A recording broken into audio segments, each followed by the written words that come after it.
Buenos días a todos y a todas. Buenos días a las personas que están conectándose desde Chile, desde Colombia, Perú, México, Argentina. También tenemos gente desde Uruguay. Buenos días a todas las personas, en definitiva, que se unen desde cualquier punto de Latinoamérica. También buenas tardes a la audiencia que participa desde España. Soy Javier Capilla, CEO y fundador de Smart Protection, empresa especializada en servicios de protección de marca y control de la distribución online. Quiero darles la bienvenida a esta nueva mesa redonda que estaremos aquí durante unos 60 minutos. Disculpar por el retraso, temas técnicos. Esta mesa redonda donde queremos tener una conversación en torno a una pregunta. ¿Quién controla el precio de tu marca? ¿Soy yo? ¿Son mis clientes? ¿Es el mercado? ¿Es la competencia? ¿Son mis canales? Es la primera vez eh, que creamos debate sobre este tema. El motivo de desarrollar esta pregunta y hacerlo en una audiencia principalmente latinoamericana es por el crecimiento tan agresivo que se está desarrollando en estos territorios. Latinoamérica es una de las regiones del mundo donde más crece el comercio electrónico, un 12% este año, lo que supone un 150% más rápido que la media global. Por ejemplo, el crecimiento en Perú anualmente está siendo del 57%, 42% en Argentina, 41% en Chile. Esto, como entenderéis, son cifras brutales, pero como pasa casi siempre en los entornos empresariales, esta manera tan agresiva de crecer también viene aparejada por cierto descontrol. Se estima que en torno al 13% de los productos vendidos se venden en territorio no previsto.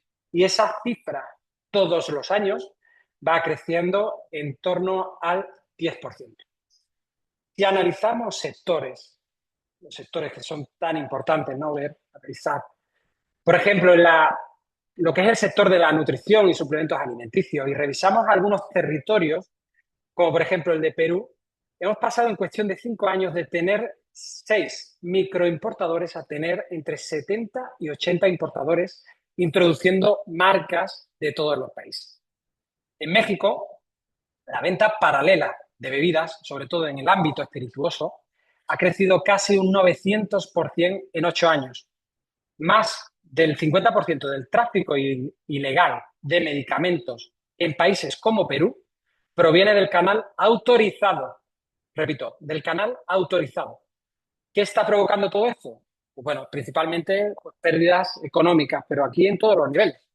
En empresas, los distribuidores, los canales, en Hacienda, el fisco, tensión comercial entre el propio departamento, pero también con el canal de distribución, con los diferentes distribuidores, disputas, problemas legales y dependiendo del sector, también problemas legales vinculados a todo el ámbito de la salubridad, desconcierto y o desconfianza con los usuarios. En ningún momento, quiero que quede claro, estamos hablando del mundo de las falsificaciones ni nada de esto. Todo esto que estamos hablando, contando, es sobre producto legítimo o auténtico, vendido fuera de lo que viene siendo un marco contractual. Si analizamos el cómo, o sea, vamos a llegar a conclusiones muy rápidas. Tenemos un marco legal que va retrasado con respecto a la realidad, ¿no? O incluso en algunos territorios, en algunos países, es casi inexistente. Esto no es que pase solamente en Latinoamérica, pasa en todos los territorios a nivel global. Por ejemplo, en México la legislación advierte que una marca no puede impedir que alguien revenda un producto que ya se vendió lícitamente una vez. En Argentina, por ejemplo, la normativa provoca que la operativa sea casi invisible, esta operativa del mercado gris. El 50% de todo el mercado gris digital opera en redes sociales, o sea, en redes sobre todo como Facebook. Y el otro 50% en marketplace, pues como Amazon, Mercado Libre, donde se está mezclando ahí la mercancía lícita con esa mercancía que proviene del mercado gris. Por eso es tan difícil también tratar. También tenemos en otros territorios otras legislaciones, como pasa en Chile, donde incluso no se ha llegado aún a definir jurídicamente qué es eso de la importación paralela. Aquí, esa conclusión es clara, ¿no? El mercado gris, pues, es bastante difícil de litigar y seguramente cuando lo habláis con los despachos legales, con los departamentos legales, pues siempre llegáis a la misma conclusión. Y eso, pues, provoca que se convierta en una gestión puramente comercial e incluso operativa, ¿vale? El hecho es que tenemos un ecosistema con distribuidores autorizados y distribuidores no autorizados, que encima provocan desequilibrio en las políticas de precio. 53% de los vendedores no autorizados no respetan las políticas. Encima de que no son autorizados, no respetan esas políticas de precio. Pero es que provocan también el efecto dominó con todo el canal de distribución autorizada, estimando más o menos que el 15% de estos distribuidores autorizados tampoco respetan las políticas de precio. El caso es que esto pues, no es nuevo. Esto no vengo aquí a, oye, esto es la novedad de este año. No. Esto es algo que no es nuevo y que las empresas pues llevan años preocupados con este tema. Esto es un hecho. Tenemos, por ejemplo, el ejemplo de Nike, que quizás conozcáis, donde en 2007 suscribió un acuerdo con Amazon a cambio de perseguir la venta no autorizada.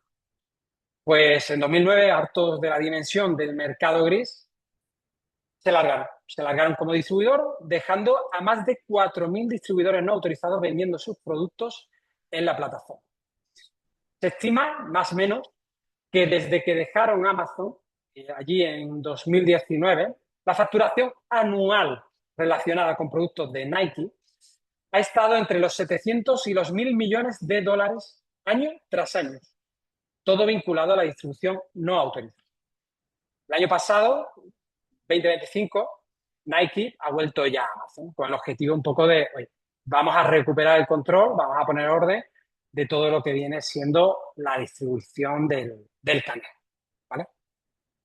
Y para esto, pues viendo sectores, viendo qué pasa en los territorios, analizando un poco la legislación, viendo casos de uso, pues también hemos creído que lo conveniente es traer a expertos que nos ayuden a hablar sobre este tema principal, 3 expertos y líderes comerciales, 3 líderes también del e-commerce y también de la protección, que viven y conviven en el mercado gris desde 3 sitios con diferentes puntos de vista, 3 sitios muy distintos. Aquí, pues, permítanme ya pues, presentar al equipo. Quiero presentar en primer lugar a Luis Emilio Lecaros, desde Chile, gerente comercial de All Nutrition. Bienvenido, Luis Emilio. Muchas gracias, Javier. ¿Qué tal? ¿Cómo vas? ¿Todo bien? Muy bien, muy contento de estar Fenomenal, aquí para hablar de un tema tan interesante. fenomenal. También, pues, quiero dar la bienvenida desde México a Paula Ponce, Brand Protection Manager en Blue Whale. Bienvenida, Paula.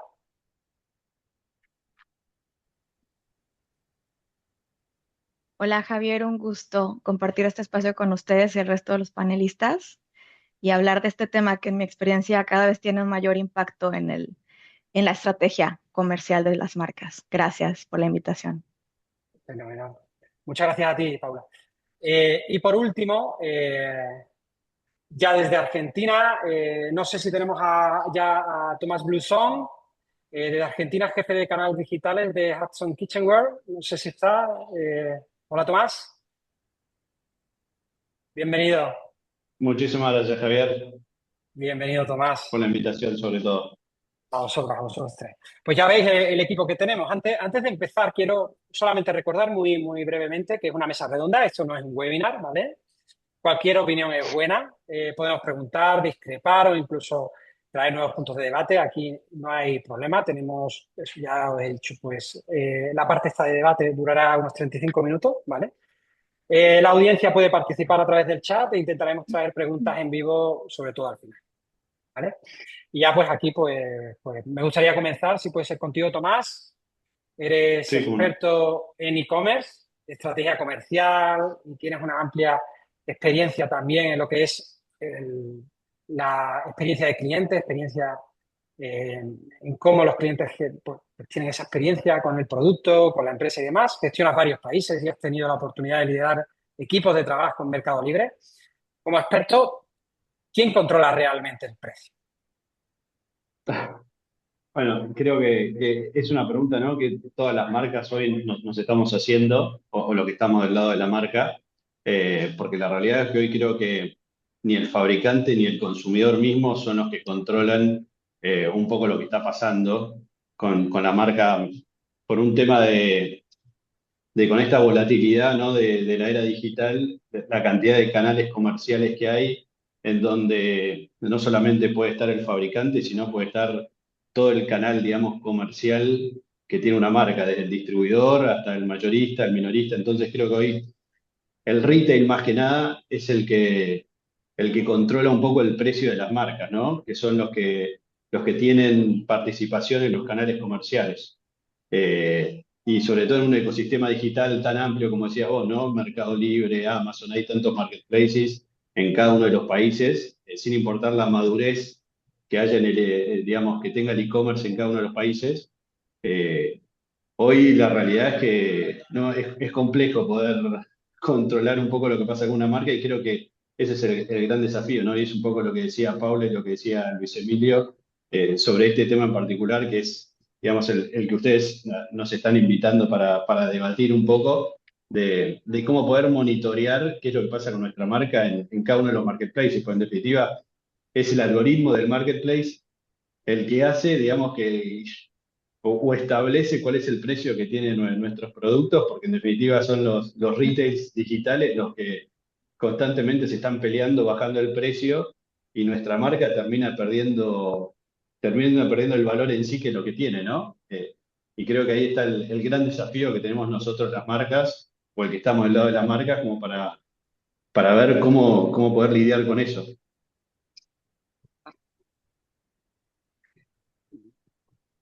Has hablado algo de algoritmos, bastante interesante. Después volveremos ahí, ¿vale? Porque creo que a todos nos interesa entender un poco qué es lo que pasa con esos algoritmos. Luis Emilio, ingeniero comercial con más de 15 años de experiencia en retail, actualmente como gerente del área comercial y de marketing. ¿Tienes esa misma sensación que Tomás o el sector de la nutrición es algo diferente? O sea, yo comparto que efectivamente hoy día hay una complejidad distinta, pero yo pienso que la pregunta respecto a quién controla el precio esconde como una nostalgia, ¿ah? Porque yo creo que antes era más simple y en el fondo estaba la ilusión de que se podía controlar el precio, porque habían unos canales un poco más simplificados, el precio parecía como obediente. Y hoy día, con la irrupción de la era digital, con la difusión y crecimiento de los marketplaces, con los algoritmos que mencionaba Tomás, con la inteligencia artificial hoy día, que todavía está por verse todo su potencial y ya lo hemos empezado a ver, obviamente se complejiza el precio, que siempre dependió de otros factores. A mi juicio, el precio se determina entre la marca y el consumidor, pero entre medio hay muchos actores que intervienen y que tensionan el precio. Y esos son los que hoy día son más transparentes, son los que hoy día tienen más poder también y tienen esta cadena de valor un poquito más exprimida y hace que sea menos obediente, como decíamos antes, el precio. Aquí, Paula, a ver, tú eres especialista en protección de marca y en Correcto. ayudar a marcas, tanto nacionales como internacionales, desde México, a proteger el valor de sus canales digitales. ¿La marca controla realmente los precios? ¿Somos dueños de nuestra... O sea, desde tu punto de vista, ¿son dueñas las marcas de sus canales de distribución? Mira, yo creo que el precio sí es el resultado de muchas decisiones previas y actuales que la marca hace o no hace. Cuando no se controla, por ejemplo, un precio no se controla únicamente con las políticas de precios, pero también mediante una distribución alineada y tener las reglas claras para tu ecosistema y visibilidad de qué está pasando en tu mercado. Estoy de acuerdo con Tomás y con Luis Emilio. Hay temas que no van a estar dentro del control de la marca el 100% del tiempo, pero sí podemos alinear para que el impacto sea el menor posible, con un control, con una alineación en distribución, conteniendo tus reglas claras, un monitoreo constante, un reporteo constante para saber exactamente quién está jugando dentro de tu ecosistema y poder comunicar las reglas en todo momento, quién está autorizado, quién es no autorizado, tomar acción. Esto definitivamente sí impacta en el precio y sí te puede ayudar a tomar un control. Si bien nunca vamos a poder controlar a Amazon porque es el monstruo que es, sí podemos controlar el impacto y la onda que genera un descontrol en el mercado con una marca que no está haciendo nada o que no tiene esta proactividad de estar trabajando en esta alineación de su ecosistema. Eh, ha comentado un par de aspectos importantes. También lo hemos visto en lo que es la presentación, ¿no? Inicial para ponernos a todos en contexto. Hemos hablado de precios, estamos hablando de precios, pero también has metido una variable importante que es el tema de autorizados, no autorizados, que también lo hemos comentado. Desde tu punto de vista, ¿ambas cosas tienen el mismo peso? ¿Hay que controlar las dos? ¿Es más importante una que otra? O sea, o sea, si alguien quiere iniciar en este mundo, ¿por dónde tiene que empezar? Tener siempre una estrategia proactiva es mejor que una estrategia reactiva y yo creo que desde ahí deberíamos de empezar a mover el foco porque en este momento, desde mi opinión y desde mi experiencia, brand protection se ve como una solución para un problema que ya está. Y al final, las marcas están trabajando duro, invirtiendo muchos recursos y tiempo en generar una demanda mediante sus estrategias comerciales de marketing, de advertising, etcétera. Y si no tenemos una estrategia que proteja este generar valor en la demanda, también estás fallándole a esta parte, ¿no? Estás poniendo en riesgo los esfuerzos que vienen en esta estrategia comercial, dándole puerta abierta o abriéndole la puerta a que más personas quieran unirse. Yo incluso bromeo con las marcas, con los clientes que tengo y les digo, es tu culpa por tener un buen producto, porque cuando tienes un buen producto y tienes una buena estrategia comercial detrás, naturalmente surge quien quiere beneficiarse de este éxito, ¿verdad? Entonces, definitivamente, la pregunta para mí, bueno, no es si van a aparecer vendedores no autorizados. Si tienes un buen producto y una buena estrategia comercial, definitivamente va a aparecer. Entonces, creo que deberíamos de replantear en si una estrategia, si se diseñó también una estrategia para proteger el valor que la misma marca ya creó. Has hablado de dos puntos porque, que son principales, sobre todo en el mundo online, ¿no? De generar demanda y también has comentado el proteger esa demanda, ¿no? O sea, en el mundo de retail, aquí Tomás, por ejemplo, ¿qué es más difícil? ¿Generarla o protegerla en ese sentido? No, hoy creo, como bien decía también Luis Emilio anteriormente, ¿no? El tema y lo que decía Paula, ¿no? El tema de la protección. Porque hoy el tema de generar demanda, la realidad, cada vez tenemos más herramientas, sobre todo para poder, digamos, tener esa facilidad o tener ese acercamiento con el potencial consumidor de nuestra marca o de nuestro producto, ya sea un producto o un servicio, y tiene que ver más con digamos, con una estrategia en la cual, digamos, necesitemos un presupuesto y necesitemos, digamos, un tema de recursos para poder generar, digamos, esa demanda. En cambio, la cuestión acá tiene que ver con lo que decíamos, ¿no? Esto de poder, ¿cómo hacemos para proteger el valor de esa demanda? O sea, ¿cómo podemos cuidar para que la gente no vea nuestro producto como un commodity o no esté constantemente dependiendo de que estemos ofreciendo descuentos o promociones que estén asociados a esa publicidad o esa promoción o publicación que nosotros estamos haciendo? Entonces creo que poder trabajar en mantener un margen que sea saludable cuando constantemente tenemos, como decían antes, ¿no? Tenemos muchos actores que ofrecen nuestros productos a un precio mucho más bajo y cómo hacemos que la gente no perciba que nuestro producto es similar a un producto, digamos, que ofrece un competidor nuestro creo que ahí está el gran desafío, ¿no? Cómo generar, digamos, esa diferenciación de calidad, que es lo que ofrece nuestra marca o nuestro producto versus otro producto similar o de características similares, pero que por ahí tiene un precio que es súper, digamos, agresivo a lo que nosotros estamos ofreciendo. Aquí, Luis Emilio, ¿tiene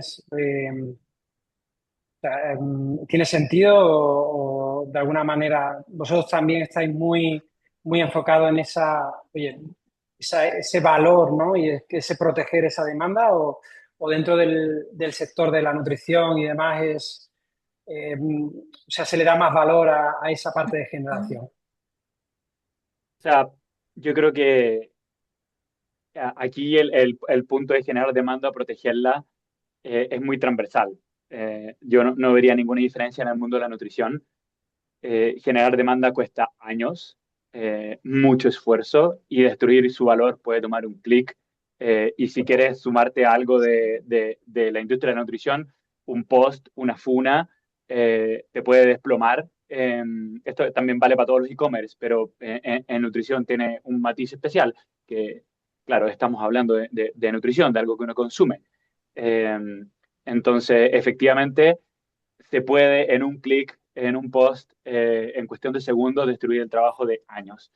Y generar demanda es un trabajo multidimensional, son posicionamiento, SEO, SEM, presupuesto, ejecución offline, online, por supuesto, también.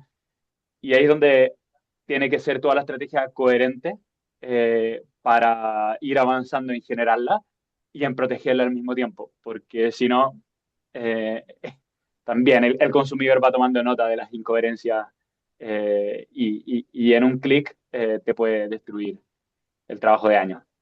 Total, totalmente. O sea, lo que vale es construir y lo rápido que se puede eh, desprobar todo, ¿no? Has comentado un tema de Servicio al valor. cliente también. No, bueno, yo soy bueno, muchas veces en mi opinión hay que cuidar todos los touch points que tiene la empresa con el usuario, no solamente el servicio al cliente, facturación, todo, ¿no? Al final es todo ese ecosistema lo que de alguna manera da esa percepción de valor hacia el cliente. Y aquí es un poco también lo que has comentado, o sea, esa palabra mágica que lleva pues, varios años de moda, que es el valor. Y no sé si os da esa sensación cuando se encuentra pues, por ejemplo, cuando estáis en el mundo online y o sea, vosotros mismos dentro del departamento interno, pues analizáis lo que está pasando en Amazon, qué es lo que está pasando en el mundo digital y estáis viendo pues, personas ahí que venden vuestros productos que no sabéis quiénes son, ¿vale? O aspectos de ese tipo. Si creéis que de alguna manera eso provoca una pérdida de valor de las marcas, si hay una mala percepción o hay una pérdida de percepción, de una buena percepción de la marca por parte de los clientes. Que eso de alguna manera está provocando o esa desviación de precios, por un lado tengo unos precios X, por otro lado tengo unos precios menores. Si os da esa sensación de que, oye, el cliente puede ser que de alguna manera esté confuso. No sé, Emilio, si te da esa sensación. O sea, el valor es el concepto más amplio sobre el que hay que mirar. El precio es simplemente el síntoma, es ponerle el termómetro a un problema que comenzó en otro lado. Eh, o sea, sí, completamente, cuando uno ve problemas de precio es porque algo de la cadena de valor se te desordenó, se te descontroló y ahí es donde hay que entrar a atacar. Y desde un punto de vista, si avanzamos en el futuro con esto, pues por ejemplo, Paula, tú que ves esta problemática diariamente, también entiendo que desde diferentes sectores, por la tipología de empresas que pueden contratar los servicios y demás, eh, o sea, ¿cómo crees que va a evolucionar todo esto? Eh, ¿Cómo ves el futuro de este mundo del mercado gris, de estos distribuidores no autorizados, desviaciones de precios, de canales que aparecen por ahí? ¿Cómo ves ese futuro? Lo veo, Javier, muy retador, porque así como bien comentaba Tomás, tenemos más herramientas cada vez para monitorear y tener un control también. Nuestra otra parte tiene más herramientas y más canales para ofrecer los productos, comercializarlos, adquirirlos. Entonces, definitivamente veo un futuro muy retador para las marcas y evidencia más la importancia de tener brand protection como parte de su estrategia comercial. Creo que las marcas que mantendrán el control en los próximos años serán aquellas que dejen de ver la protección de marca como una función reactiva y comiencen a integrarlo como parte de la estrategia comercial. Durante mucho tiempo esperamos a que apareciera el problema, ¿no? Para actuar, si un vendedor no autorizado, la guerra de precios, la pérdida de buy bots, pero creo que el mercado está cambiando y las marcas más exitosas definitivamente serán las que diseñen desde el principio cómo quieren que funcione su ecosistema comercial. Esto significa pues, tener las reglas claras, comunicar expectativas a los distribuidores, vendedores. Si bien siempre habrá cosas que salgan de nuestro control, tener estas bases comerciales les va a ayudar muchísimo y definitivamente va a marcar una diferencia en el futuro entre las marcas que ya lo tienen claro y no. En pocas palabras, serían, en mi opinión, las marcas que tengan o logren hacerle frente a estos retos serán aquellas que tengan claro que el control no se improvisa, se diseña desde la estrategia. Y Tomás, desde un punto de vista de marca, o sea, entiendo que de alguna manera tenéis vuestras sesiones estratégicas donde vaticináis un poco ese futuro. ¿Cómo lo estáis viendo? Sobre todo también, antes, no sé si lo decías tú o Luis Emilio, el tema de todo, bueno, toda la marea de la inteligencia artificial, ¿cómo lo veis? No, creo que hoy con un poco con también lo que decía Paula, ¿no? Con el tema de herramientas en donde tenemos modelos predictivos o mismo tenemos inteligencia artificial que nos permite poder de alguna manera tener más información de lo que pasa con el retail en sí, es un gran desafío. Hoy la realidad, y es algo que a nosotros nos pasa hoy actualmente, por ahí nosotros estamos en distintos países donde cada uno tiene un estadio distinto, o sea, en un país como Argentina somos más conocidos, digamos, la marca está constituida, en México estamos dando los primeros pasos, entonces es otra estrategia la que tenemos que llevar adelante, pero sí es verdad que buscamos herramientas como para poder entender un poco qué es lo que está pasando con la marca dentro de los marketplaces. Y a pesar de eso, nos cuesta, como no armamos una estrategia, basada en cómo poder controlar qué es lo que pasa con el valor de nuestra marca desde un inicio, cuando ya el retail está vendiendo de manera online, poder accionar sobre eso es cuando más complejidad tenemos. Si bien tenemos herramientas donde nos dicen quiénes son los vendedores en los marketplaces que ofrecen nuestros productos y a qué precio, poder accionar sobre eso creo que es el gran desafío que tenemos, cómo poder justamente llevar a que el precio no justifique de alguna manera la pérdida de valor por parte de los clientes. Y creo que eso, como bien decía Paula, de acá hacia adelante es un trabajo bastante de hormiga que tenemos que ir haciendo como para poder trabajar justamente en el valor de la marca que nosotros tenemos actualmente. Aquí, en tu opinión, Luis Emilio, ¿es similar? ¿Veis un futuro de alguna manera pues, diferente en ese aspecto, desde un punto de vista más estratégico? La inteligencia artificial, si bien es cierto, acelera un poquito el problema. Como comentaba al inicio, la transparencia o el desarrollo digital tensiona esta cadena de valor y hace que los precios sean un poquito menos obedientes. Al mismo tiempo, la inteligencia artificial te permite y te da la solución y las herramientas para ejecutar rápido también. Lo que decía Paula, coincido completamente. Hay que tener la estrategia clara desde el inicio, desde el diseño, para poder reaccionar rápido con las herramientas que existen y que te entrega la inteligencia artificial. Y aquí ya dejando de un lado esta parte más estratégica y meternos ya en un ámbito ya más operativo, o sea, y sobre todo en lo que viene siendo la distribución en formato online, eh, No sé si Tomás, si sabéis realmente pues, quién vende vuestros productos en los diferentes marketplaces, si es una práctica habitual del sector o si es algo que ahora sí se hace pero antes no se hacía. Contaros un poco, o sea, cómo ha evolucionado eh, esto de controlar un poco quién vende y cómo lo está vendiendo.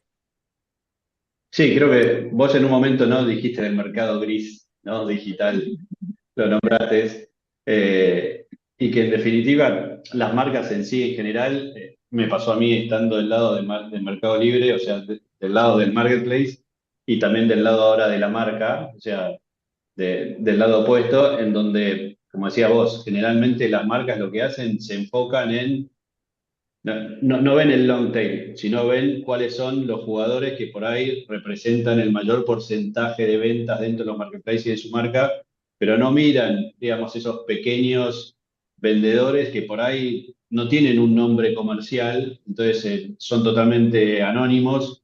Uno si bien, como bien decía Luis Emilio, tenemos más herramientas, y también lo decía Paula, los marketplaces tampoco es que abren el juego como para tener, digamos, el nombre o poder identificar cada uno de los players que está vendiendo o está ofreciendo nuestra marca dentro de los marketplaces. Entonces creo que hay veces que se nos dificulta poder rastrear cuál es la procedencia de esa mercadería, si se lo compró un distribuidor, si se lo compró un mayorista, si lamentablemente un camión se perdió en el camino cuando venía del puerto, digamos, hacia el depósito, y hay alguien que de repente está ofreciendo nuestros productos dentro de los canales digitales. Y sobre todo ahora hay muchos también, ¿no? El tema hay muchas acciones de fraude dentro de los canales digitales, que eso también hay veces que es complicado cómo poder monitorearlo, y sobre todo alertar a los consumidores de cuándo puede ser algo que es fraudulento y cuándo no. No sé, un Claro. poco a Luis Emilio y a Paula les pasa, pero acá en Argentina nuestros productos por ahí aparecen con un 70% de descuento, y en donde uno identifica que el consumidor podría tener la capacidad como para saber que obviamente una variación tan grande de precios significa que hay algo raro en el medio, pero bueno, está de nuestro lado como marca tratar de educar también a que eso no pase, ya sea dentro de un marketplace o dentro de cualquier canal digital en sí, ¿no? Y esto, Tomás, esa, llamémoslo preocupación o más atención sobre estas prácticas, ¿es algo que ha evolucionado, que se ha acentuado ahora o es algo que en tu práctica habitual o en todos estos años de experiencia es algo que desde el principio venís monitorizando con especial atención? No, yo creo que con el tiempo, como decís vos, con el tiempo fue creciendo por un tema que cada vez tenemos herramientas digitales que nos facilitan el tema de poder ofrecer productos y servicios de terceros sin necesidad de tener algún registro digamos, de ese retail que está ofreciendo los productos. Entonces está de nuestro lado en, o sea, implementar herramientas de scrapping o tratar de alguna manera de armar programas de trazabilidad justamente para tener en cuenta, digamos, quiénes son los distribuidores o el retail que está ofreciendo nuestros productos. Y creo que ahí está muy alineado con lo que hablaba también Luis Emilio y Paula, ¿no? Esto de armar una estrategia comercial en donde justamente tenga en cuenta, digamos, a todo el canal. Generalmente uno cuando genera o generaba una estrategia comercial era enfocada en cuáles son mis objetivos de facturación y se iba por métricas típicas, ¿no? Del e-commerce, la conversión, la cantidad de ventas, unidades, etcétera. Y hoy la realidad, la estrategia tiene que ser más unificada, tiene que tener en cuenta los que venden en canales físicos y los que venden en canales digitales para poder de Claro. alguna manera monitorear qué es lo que pasa con nuestra marca en cualquier canal comercial. Aquí, o sea, importante, estáis hablando siempre de tener claro, de poner sobre la mesa con, al final, los partners, ¿no? Cuáles son las reglas del juego, que es base, ¿no? De, oye, para una buena estrategia pues, digital, pues, lo primero es lo primero, ¿no? O sea, desde tu punto de vista y experiencia, Luis Emilio, o sea, cuando, no sé si será el caso que ha comentado Tomás, ¿no? De, oye, pues hay por ahí un 60% de descuento. ¿Se da habitualmente o se ha dado alguna vez que llaman otros distribuidores y dicen, oye, Luis Emilio, pues que estoy viendo a este, estoy viendo al otro, ¿qué pasa aquí? O sea, ¿cómo se resuelve eso, Luis Emilio? Mira, sí se da. ¿Ya? 60, 70, quizás no tan extremo, pero sí con descuentos demasiado llamativos o precios que uno dice, este precio no tiene ningún asidero. La verdad es que, como dice Tomás, la solución es ir educando al consumidor. Y a veces también la solución es que el consumidor lamentablemente, se equivoca y vuelve. A nosotros nos cuentan los nutricionistas con los que trabajamos muchísimas veces, oye, compré una proteína que en un distribuidor que yo sabía que no era autorizado, eh, y distinto a donde les compraba habitualmente, que era usted, me cayó mal, tenía una disolución distinta, nunca más. Y de ahí la fidelidad se mantiene. Es difícil identificar de dónde vienen, aunque hay una buena cantidad de señales que uno puede ir mirando, pero todos no se pueden identificar. Y el consumidor va entendiendo poco a poco, por lo menos en nuestro mercado y en nuestra industria, que, que sí, pues que hay que tener cuidado, porque esto no es como ponerse una parca que no es de una marca original, sino que estamos jugando con tu propia salud. Entonces, también nosotros ayudamos y concientizamos para que eso se vaya minimizando. No se va a eliminar, pero se vaya minimizando.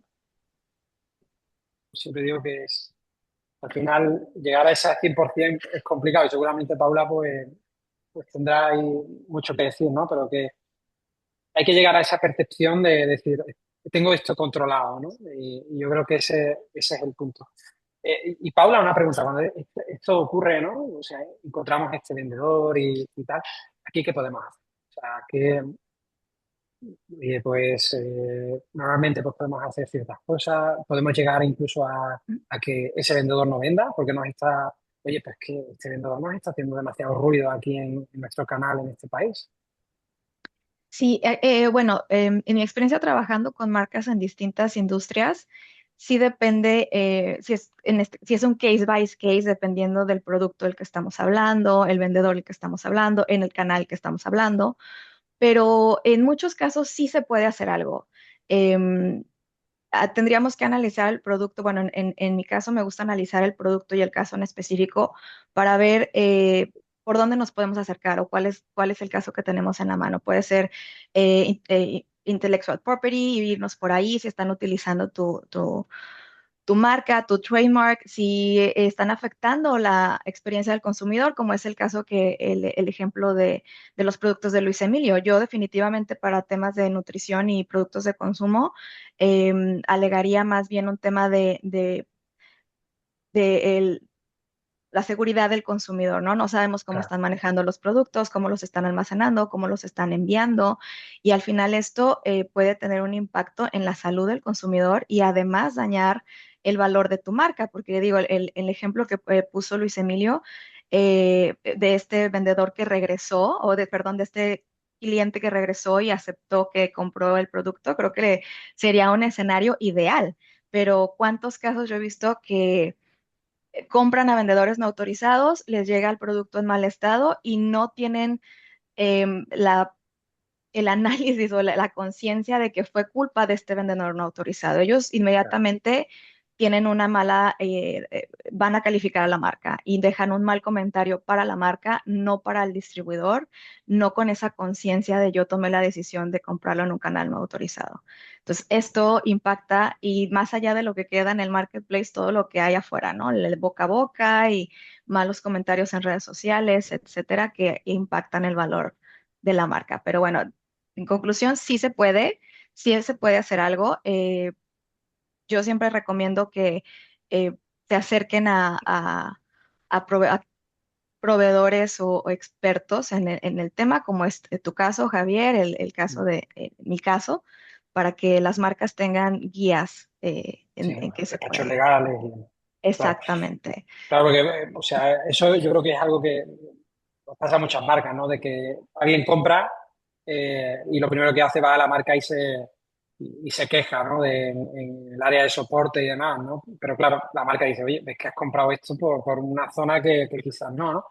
Pero claro, siempre Perfecto. tenemos en la cabeza que lo importante es la percepción del usuario, que ahí seguramente la marca ha perdido ya un cliente y aquí es donde, pues bueno, es como hablábamos al principio, el valor, ¿no? Habéis comentado, Correcto. o sea, una palabra que me ha llamado mucho la atención, que la conocemos creo que todos, que es el buy box. Y aquí, o sea, no, el buy box quizás es algo muy de Amazon, pero creo que todos tienen, los marketplaces pues tienen su algoritmo y sus cositas para incluso posicionar algo más caro por encima de algo más barato, ¿no? Eh, Aquí, Tomás, a ver, ¿cuál es tu experiencia y cómo lucháis o cómo de alguna manera se puede posicionar el sector y demás para mejorar o acercarse un poquito más arriba de ese botón mágico, ¿no? Sí, sí, creo que hoy, si miramos a 5 o 6 años atrás, la mayoría de los que vendíamos de manera online estábamos más pendientes de, digamos, de ganar la buy box, de entender por qué no lo estamos ganando, ¿no? Y como decías vos, y entender cómo funciona el algoritmo de cada uno de los marketplaces termina, digamos, siendo un punto a favor justamente para poder armar esa estrategia comercial enfocada en cada uno de los canales. No es lo mismo la estrategia para Mercado Libre que para Amazon porque el algoritmo funciona de maneras diferentes, más allá que siempre uno, digamos, quiera estar primero cuando algún consumidor esté buscando algún producto dentro de esas plataformas. Pero creo que hoy digamos, el no entender cuál es la causa por la cual no la estamos ganando, digamos, es un factor súper importante y en definitiva lo que nos va a permitir es a que el negocio sea más rentable. Porque hoy no significa que por no ganar la buy box no voy a estar vendiendo. Entonces, en base a esa estrategia que yo vaya generando y vaya entendiendo un poco cómo funciona cada uno de los marketplaces, en definitiva me va a poder ir permitiendo, digamos, de alguna manera ir posicionando mejor o trabajando más en lo que es el valor de la marca dentro de cada uno de los marketplaces. Si no, en definitiva, lo que los marketplaces llevan es a que constantemente los sellers o los vendedores estén bajando el precio para de alguna manera ganar a buy box. Ganar. Y en definitiva lo que van a hacer van a destruir, digamos, la marca La de nuestro imagen. producto, la imagen tal cual, y además van a perder rentabilidad. O sea, que es lo Sí, que se pierde mucho margen ahí, supongo, ¿no? tal cual, entonces en definitiva es una estrategia a corto plazo, porque va a llegar un momento que va a ser tal, digamos, el margen que uno va perdiendo, que en definitiva le va a ser complejo poder mantener el negocio. Entonces nosotros dentro, digamos, de lo que nos permite en cada una de las marcas en las que estamos, Luis en la parte de nutrición, Paula y yo, cada uno, digamos, en su rubro, es justamente cómo, de vuelta seguir trabajando en diferenciar por qué nuestro producto tiene tal valor, cuál es la calidad que tiene, y de esa manera poder diferenciarse de los competidores, sobre todo. Antes de abrir, o sea, de ver si hay alguna pregunta y entendiendo pues, todo. O sea, al igual que antes, pues os he pedido de mirar hacia el futuro y desde un punto de vista estratégico, sí que me gustaría entender, pues, o sea, qué métricas clave veis que van a ser súper importantes de aquí a 5 años, 6, 7 años. O sea, si creéis que de alguna manera va a continuar vuestro dashboard y tal, va a continuar o si veis que hay una tendencia hacia, hay que tener cuidado con esto, hay que empezar a analizar este coeficiente o esta métrica, este tipo de conversión. Aquí, Luis Emilio, no sé si vosotros tienes una opinión al respecto o analizáis este tipo de cosas. A ver, obviamente las métricas que usamos me parece que en el mundo que vivimos tienden a ser insuficientes eh, porque medimos share of impressions, un share of search y no medimos un share of capture. En el fondo, cuánto de esta demanda que generamos la estamos realmente capitalizando en los canales nuestros. ¿Ah? Y yo te diría que ese indicador hay que construirlo, es impreciso, es complejo, pero se puede hacer, se pueden usar proxies, se puede partir de a poco para ir entendiendo qué tanto valor estás capturando. Por entenderlo es de cuánta inversión mía que estoy desarrollando, ¿no? O sea, las inversiones y los recursos que estoy poniendo, eh, cuánto de ello pues está provocando una conversión para mí y cuánto de ello está provocando una conversión para un tercero, entiendo, ¿no, Luis Emilio? Sí, o sea, es que habría que medir una serie de elementos. ¿Cuánto de la demanda que estás generando están cayendo en tus e-commerce, en tus tiendas, en tus retailers sociales autorizados? Y hay que ir viendo, obviamente, por capas. En el marketplace tiene su métrica específica, el buy box que hablábamos Claro. recién, una visibilidad autorizada en la búsqueda, cuántos caen ahí.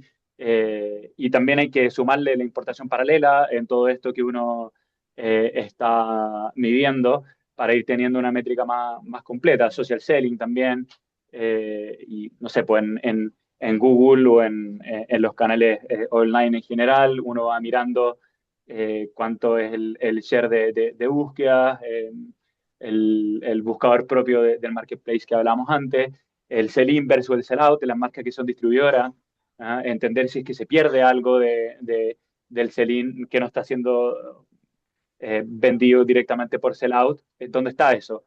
Entonces, es una serie de capas que se unen para un indicador que, como decía, es aproximado, es un poco complejo, pero que es lo que uno tendría que estar mirando para preocuparse de este tema. Share of capture.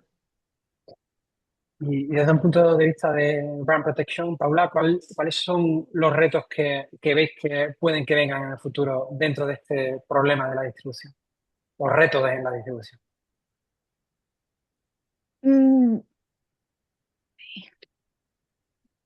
híjole, tendría buena Sobre pregunta todo con la sobre inteligencia con la artificial, ¿no? inteligencia artificial, exactamente. Sí. Bueno, es que ahorita ya le puedes poner justo en cualquier inteligencia artificial tu producto y te va a dar 300 opciones o bueno, todas las que estén disponibles en diferentes canales. Entonces ya no nada más tienes que enfocar tu atención en entender un solo canal, ya tienes que estar muy abierto a entender todos los canales que están surgiendo.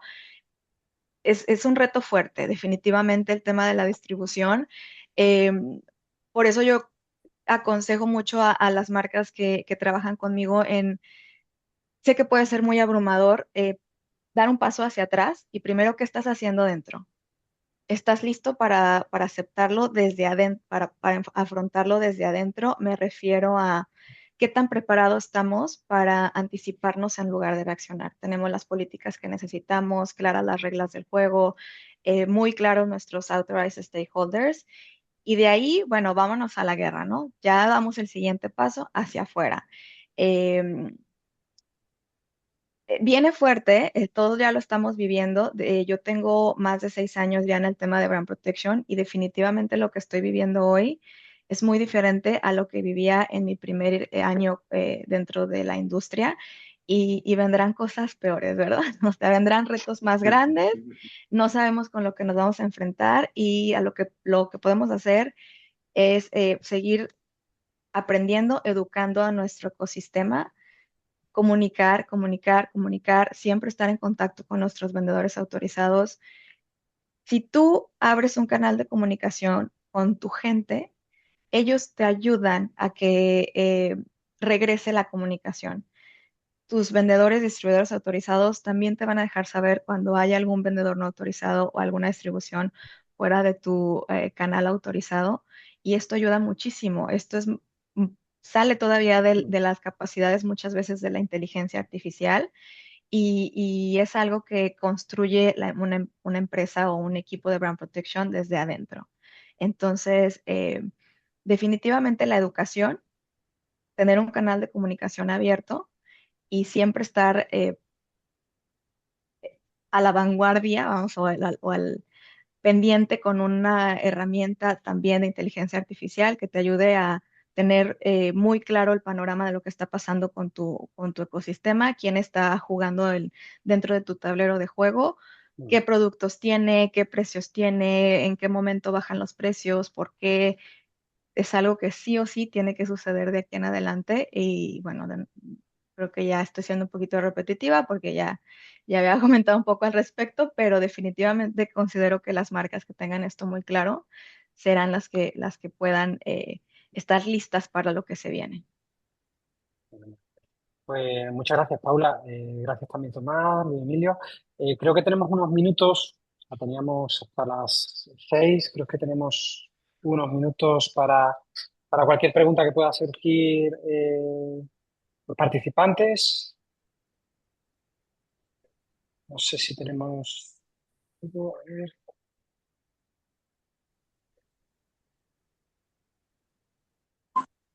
vale.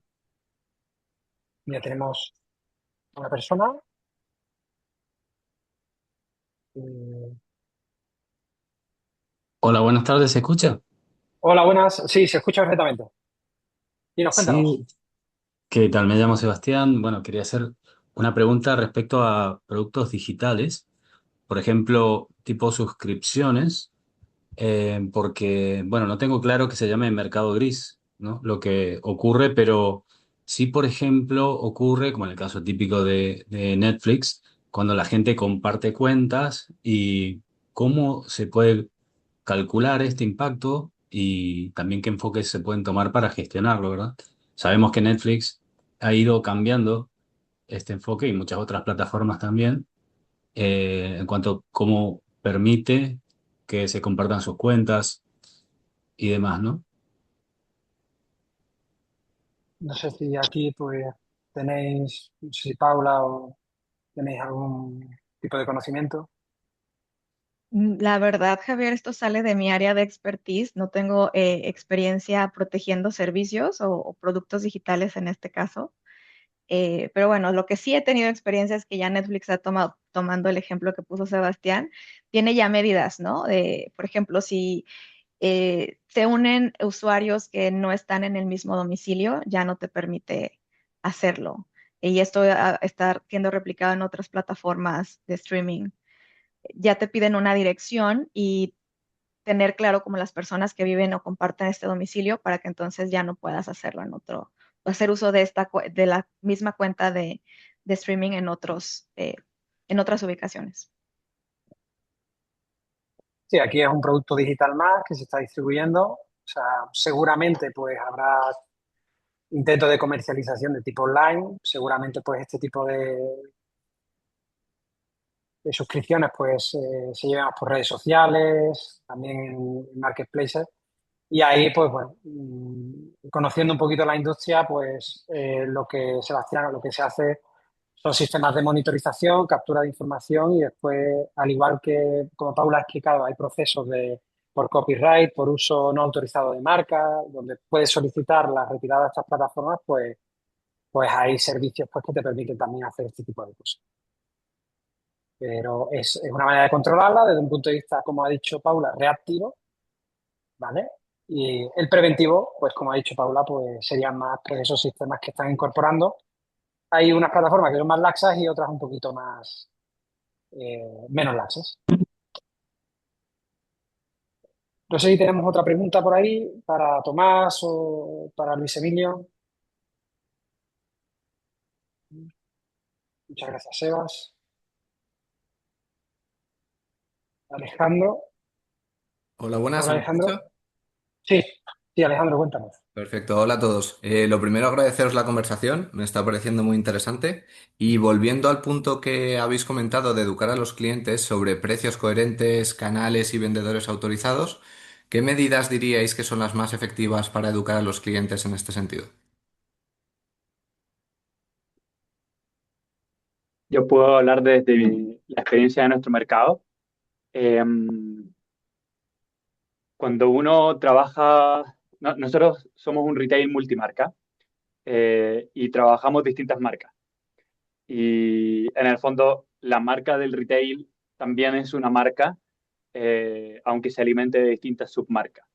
Entonces, cuando uno hace una campaña de educación, como mencionaba en su minuto, eh, y aunque Paula desconfío un poquito de que efectivamente esto se pueda en la práctica dar, nosotros lo vemos, ¿eh? Y han sido años de coherencia con la misma estrategia de educación. La educación es un proceso largo, difícil. Tomás hablaba de que el consumidor de repente no entiende que un producto que no sé, pues tiene 70% de descuento, no es un producto quizás confiable, y la verdad es que cuando se encuentra que el vendedor le dice, bueno, juntémonos en una estación de metro, el subte le llamamos metro acá, eh, bueno, ahí se da cuenta que por qué estaba tan barato, o cuando le llega un producto, en mi caso, con vencimiento muy corto, entiende que, pues, cuáles son las señales.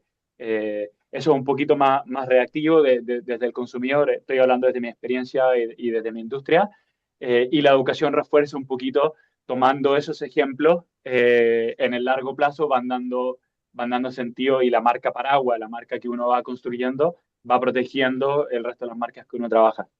No sé si respondo tu pregunta, pero la educación es un trabajo de largo plazo y que hay que hacerlo unido a las distintas marcas que uno va trabajando. Paula quería también añadir algo. Sí, bueno, desde un punto un poquito más operativo, estoy de acuerdo con lo que dijo Luis Emilio totalmente. Este es un trabajo de largo plazo. Brand Protection no es una estrategia de un momento, tiene que ser una estrategia a largo plazo. Desde un lado más operativo otra vez, yo tengo experiencia trabajando con marcas en diferentes industrias, diferentes madurez, niveles de madurez. Sí se puede, definitivamente, pero tienes que construir, bueno, primero, tener tus políticas muy claras, tu política de precio, tu política de tu reseller policy, tus políticas de distribución con las reglas del juego muy claras en lugares donde sean de fácil acceso para tu público, que se comuniquen. Por ejemplo, si tienes una política para tus vendedores autorizados, que la firmen, que la tengan a la mano y tengas una sesión con ellos para que tengan dudas, etcétera. Esta política no es a través, no es una cosa de una sola vez, tienes que estar constantemente monitoreando que se cumpla. Para esto, las herramientas que te permiten reportar o monitorear lo que está pasando en tu mercado para ver si hay un vendedor no autorizado, bueno, ya le haces saber con tu política que no está autorizado por esta política, aquí tiene las reglas claras. Para tus vendedores autorizados, qué es lo que tienen que cumplir también. Pero este monitoreo y esta comunicación tiene que ser constante y a largo plazo para que sea efectiva. Yo- Perdón, Javier. Sí, sí, Perdón, Tomás. no levanté la mano, pero estaba esperando que termine Paula, simplemente para agregar y por ahí un comentario, y lo voy a decir desde la teoría, porque la práctica hoy nos está costando y no la estamos llevando a cabo, o sea, estamos trabajando en eso, como dice Luis Emilio, es algo a largo plazo. eh, y tiene que ver con lo que decían ellos dos, ¿no? El tema de cuando uno arma la estrategia comercial, si tiene a los distribuidores incluidos dentro de esa estrategia, es más fácil poder controlar que los grandes jugadores tengan la misma lista de precios que la marca estipula.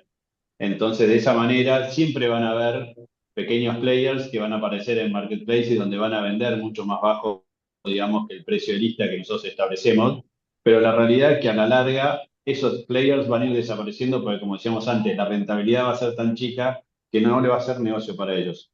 Entonces, junto a los distribuidores o junto al retail, en donde sabemos que es la mayor facturación o la mayor cantidad de ventas viene por ese lado, nos acompañen en esa educación hacia el consumidor para que entienda cuál es el valor de la marca y por qué tiene ese costo y no tiene por ahí un 30%, digamos, de descuento que lo ofrezca cualquier otro seller. Entonces creo que esa construcción también es un poco lo que decía Luis Emilio y Paula anteriormente. Luis Emilio, tienes la mano levantada. No sé si quieres aportar algo antes de que Sí, cerremos. es que la educación tiene que ver también con un conocimiento del consumidor. Y es que hay que entender que el consumidor, cuando toma decisiones, bueno, la teoría de Kahneman de Harvard, es de que el consumidor toma decisiones en gran manera automática e inconsciente. Entonces, esta educación eh, contribuye a que en ese subconsciente a la persona le quede grabado que hay otros elementos además del precio. Eso es súper importante entenderlo y grabárselo como dueño de la marca, no correr en círculo cuando hay un precio descontrolado, sino que mantener el timón de largo plazo, porque en el corto plazo se puede disparar un poquito, pero en el largo plazo rinde efectos y hay que ser súper consciente y seguro de que la estrategia de la educación finalmente termina impactando. Muchas gracias, Emilio. Y muchas gracias a todos. Antes de cerrar, os voy a pedir simplemente pues cerrar con una pequeña frase, ¿vale? Que queráis pues, matizar o que para vosotros pues, sea importante o que os haya dado el evento. ¿Vale? No sé si ya Luis Emilio quiere para cerrar. Sí, o sea, midan su share of capture, porque a largo plazo con eso van a poder conseguir capitalizar o medir qué tan controlado está el valor de la marca más que el precio. Paula, por tu lado. Muy, muy alineado a lo que dice Luis Emilio. Brand protection no es únicamente proteger una marca, consiste en asegurar que el valor permanezca dentro de la estrategia comercial que la empresa diseñó, porque cuando protegemos la distribución no solo protegemos el precio, protegemos la confianza del consumidor, la rentabilidad del negocio y la capacidad de seguir creciendo de manera sostenible. Entonces, bueno, al final, la distribución es una decisión estratégica y brand protection es una de las capacidades que permite sostener esa decisión en el entorno digital. Tomás, Y yo por voy a tu seguir lado, la para cerrar. línea, voy a seguir la línea de Luis Emilio, ¿no? Y de Paula, ¿no? Que nosotros como marca creo que tenemos, y si vendemos a través de canales digitales, tenemos que dejar de medir el KPI de la conversión o de la facturación como tal, y lo que tenemos que empezar a medir es cuál es la capacidad que nosotros podemos lograr para poder defender ese valor que tiene nuestra marca en mercados donde constantemente van a estar queriendo, digamos, desprestigiar de alguna manera la calidad de nuestros productos, ya sea por, como decía Luis, ya sea por precio, ya sea por problemas en la entrega, ya sea por la forma como se entregan los productos, el packaging, etcétera, que obviamente de alguna manera desprestigia la marca para la cual nosotros estamos constantemente haciendo acciones. Así que creo que es importante como que modifiquen cuál es el KPI que están midiendo hoy y que no sea siempre el tema de vender más y facturar más, sino resguardar justamente lo que se viene trabajando en comunicación. Pues muchas gracias, Tomás, y muchas gracias a todos, a nosotros tres, a los participantes por estar hoy aquí. Vamos a cerrar ya.